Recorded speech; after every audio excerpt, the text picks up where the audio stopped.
agama Islam dan budi pekerti di kelas 11. Namun sebelum kita memulai pembelajaran seperti biasa, anak-anakku, pastikan bangku yang kalian tempati dalam keadaan bersih. Silakan dicek.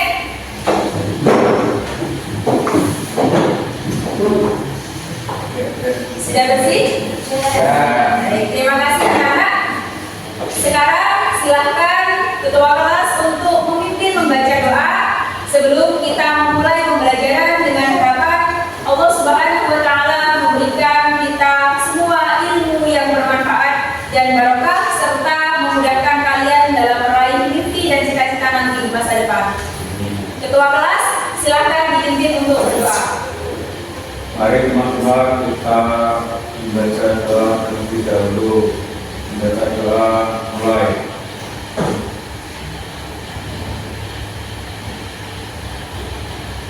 Ya, selesai. Alhamdulillah. Anak-anak, Ibu akan mengecek kehadiran pada pagi hari ini. Apakah hari ini ada yang sakit? Tidak.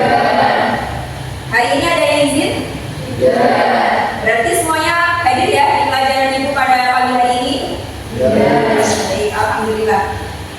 Anak-anak, seperti biasa, sebelum kita masuk kepada materi pelajaran, tentunya kita harus tahu terlebih dahulu apa yang akan kita pelajari pada pagi hari ini dan apa juga tujuan pembelajaran kita dalam materi yang akan kita pelajari. Nah, sebelum kita memasuki materi pelajaran, tentunya Ibu ingin mereview kembali materi yang sudah kita pelajari pada minggu lalu tentang, ada yang ingat tentang apa? Perkelahian remaja dan antar pelajar ya anak-anak ya. Perkelahian antar pelajar, minuman keras dan narkoba. Itu termasuk akhlak yang baik atau yang buruk anak? Buruk. Yang buruk ya. Kita sudah mempelajarinya pada minggu lalu dan kita juga sudah berdiskusi secara berkelompok pada minggu lalu. Nah, pada pertemuan pagi hari ini kita akan melanjutkan pada materi pelajaran berikutnya. Apa itu anak-anak? Silakan kalian lihat slide PPT yang sudah tersedia di layar proyektor. Nah, selanjutnya anak-anak, sebelum kita masuk pada materi pelajaran, Ibu ada beberapa pertanyaan untuk kalian. Anak-anak, apakah kalian sudah pernah mendengarkan tabligh atau dakwah? Pernah? Pernah. Kira-kira yang kalian dengarkan itu lewat media sosial atau lewat tatap muka secara langsung atau lewat tausiah di pengajian-pengajian atau seperti apa? Nah, mungkin ada dari kalian yang ingin menjawab, yang ingin menceritakan tuh saya pernah mendengarkan khutbah Jumat atau saya pernah mendengarkan ceramah atau tabligh. Mungkin ada yang mau menjawab? Saya Bu. Baik, Linda silakan. Saya pernah mendengarkan ceramah Ustadz Hanan Ataki, itu mungkin termasuk tabligh. Iya, di media sosial. Oke, terima kasih Linda. Tepuk tangan Linda. Baik ya anak. Tentunya sebelum kita memasuki materi pelajaran kita secara lebih mendalam, kita harus tahu ini terlebih dahulu apa tujuan pembelajaran kita pada pagi hari ini. Nah, kalian bisa melihat di layar PPT sudah Ibu sediakan materi yang akan kita pelajari pada pagi hari ini ya. Nah, pada pagi hari ini kita akan belajar tentang ketentuan khutbah, tabligh, dan dakwah.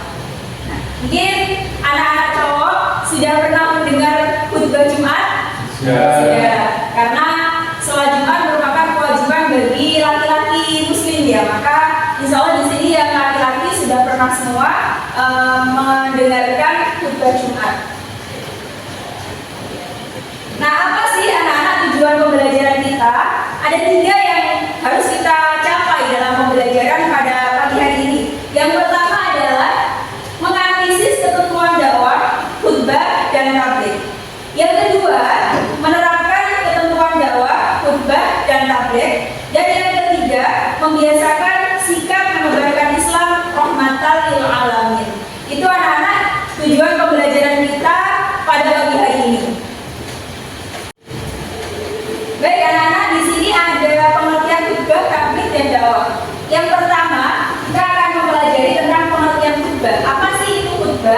Khutbah adalah penyampaian pesan atau nasihat yang berkaitan dengan ketakwaan terhadap Allah Subhanahu wa taala sesuai dengan perintahnya dengan memperhatikan syarat dan juga rukun tertentu.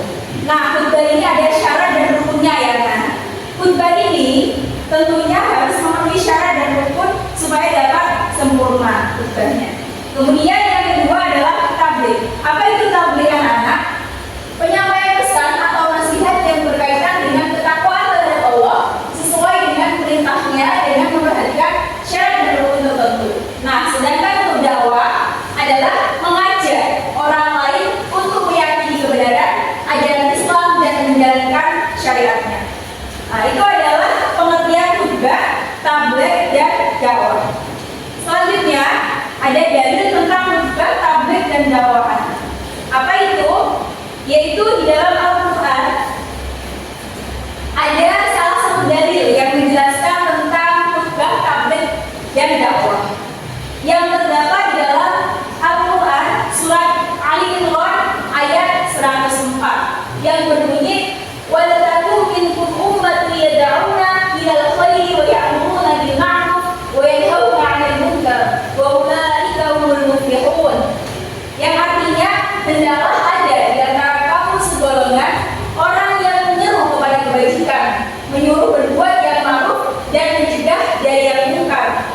Mereka itulah orang-orang yang beruntung. Jadi Allah Subhanahu wa taala juga memerintahkan kita untuk menyeru kepada kebaikan dan mencegah kepada keburukan atau kemungkaran seperti yang terdapat di dalam Al-Quran surat Ali Imran ayat 104. Di sini juga ada hadisnya anak-anak yang diriwayatkan oleh Imam Nasai bahwa dari Tariq bin Syihab dia berkata, Abu Sa'id berkata, saya mendengar Rasulullah Shallallahu Alaihi Wasallam bersabda, siapa di antara kalian atau kaum yang melihat kemungkaran maka hendaknya dia mengubahnya dengan tangannya, dan apabila dia tidak mampu maka dengan lidahnya, dan apabila tidak mampu maka dengan hatinya, dan yang demikian itu adalah selemah-lemah iman. Jadi anak-anak contoh, ketika kita melihat kemungkaran di depan mata kita, ketika kita tidak bisa langsung untuk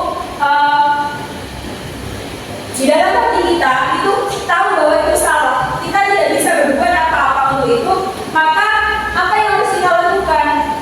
Bisa kita melakukan pencegahan itu dengan lisan kita, mungkin dengan menasihati. Jangan seperti itu ya. Ketika kita tidak bisa dengan lisan kita, mungkin kita tidak ada hak di situ untuk berbicara. Mungkin paling tidak hati kita itu harus mengingkari bahwa apa yang kita lihat itu salah, gitu. Jadi ketika kita tidak bisa mencegah dengan perbuatan, maka lidah kita atau mulut kita yang mencegahnya. Kalau mulut kita tidak bisa mencegahnya juga, maka kita bisa mencegahnya dengan hati kita. Bagaimana caranya? Dengan meyakini bahwa apa yang kita lihat itu salah. Misalkan kita lihat orang mencuri, kita tahu bahwa orang itu mencuri, kita tidak bisa melakukan apa-apa. Nah, kita hanya bisa meyakini bahwa oh salah, itu perbuatan yang salah, mungkin itu bukan perbuatan yang benar. Seperti itu ya anak-anak. Nah, itu juga termasuk bagian dari dakwah. Kalau kita menyeru kepada kebaikan dan mencegah kepada kemungkaran, itu juga bentuk sebagai dakwah ya.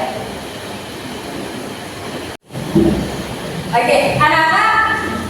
Selanjutnya setelah ibu menjelaskan tentang pengertian khutbah, tabligh, dan dakwah serta beberapa ketentuan yang berkaitan dengan tiga tersebut, kita akan membentuk kelompok. Nah, nanti kita akan membagi menjadi tiga kelompok anak-anak.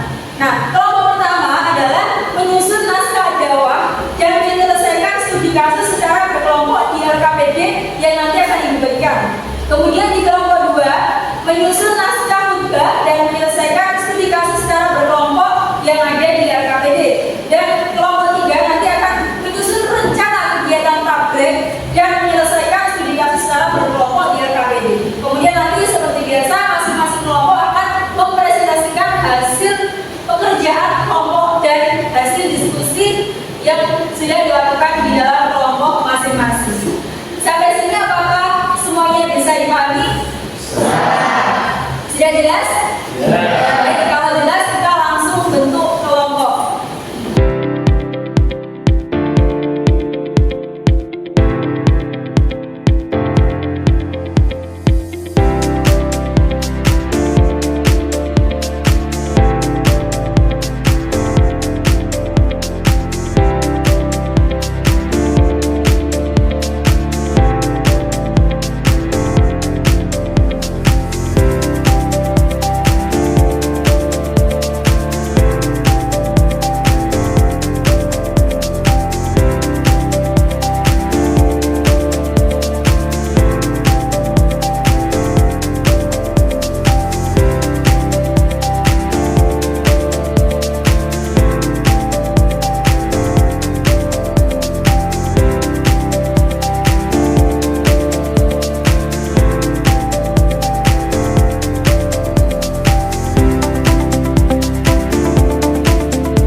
dan mencegah orang untuk melakukan keburukan. Ya, luar biasa. Tangan lebih. Ya, anak-anak, berarti bisa dipahami ya. Itu kita mengajak orang lain kepada kebaikan dan mengajak orang lain atau mencegah orang lain untuk melakukan kemungkaran. Itu berarti kita sudah melakukan bagian dari dakwah, gitu ya. Nah, ada lagi yang bisa menyimpulkan pembelajaran kita pada pagi hari ini yang bisa boleh angkat tangan. Oke, Indah, silakan berdiri. Media dakwah bisa jadi berbagai sumber, biasanya juga dari media sosial, internet, ataupun secara langsung yang bisa kita pelajari. Oh, luar biasa sekali. Tepuk tangan untuk Indah. Ya, betul sekali bahwa semua yang saya sampaikan itu benar dan juga yang telah saya presentasikan itu sudah luar biasa. Intinya adalah kita sebagai umat Islam itu harus memahami anak-anak pengertian khutbah, dakwah dan juga taklim. Selain itu kita juga harus tahu syarat rukunnya sebagai umat Islam itu dakwah itu syaratnya apa, kemudian khutbah apa dan taklim itu apa. Yang paling penting adalah kita dapat meneladani apa yang disampaikan di dalam khutbah tersebut, bisa meneladani apa yang disampaikan dalam dakwah tersebut, dan juga bisa meneladani juga apa yang disampaikan dalam takbir tersebut. Nah, betul sekali kata Linda bahwa semuanya itu bisa menjadi sumber pengetahuan bagi kita. Di media sosial juga bisa menjadi sumber kita mencari ilmu. Di situ banyak sekali dakwah atau khutbah-khutbah. Kemudian dari internet juga bisa. Atau bahkan secara langsung di pengajian-pengajian di musola kita atau di masjid terdekat dari rumah kita. Begitu ya anak-anak. Selanjutnya refleksi kita pada pagi hari ini. Apakah pembelajaran pada pagi hari ini bisa dipahami? Bisa. Apakah pembelajaran hari ini menyenangkan? Menyenangkan. Apakah kalian suka pembelajaran dengan menggunakan media pembelajaran seperti yang Ibu sampaikan pada hari ini? Suka. Anak-anak, sebelum kita mengakhiri pembelajaran pada pagi hari ini, marilah kita tutup dengan doa bersama. Dengan Ibu membacakan doa kafaratul majelis, nanti kalian yang menirukan, Ibu yang membacakan. Baik, Bismillahirrahmanirrahim. Bismillahirrahmanirrahim. Subhanallahumma Subhanallahumma wa bihamdika wa bihamdika asyhadu an la ilaha illa anta asyhadu an la ilaha illa anta astaghfiruka wa atubu ilaik. astaghfiruka wa atubu ilaik. Anak-anak, sampai jumpa kembali pada minggu berikutnya. Semoga kalian semua selalu semangat untuk menuntut ilmu. Ibu Aini, wassalam.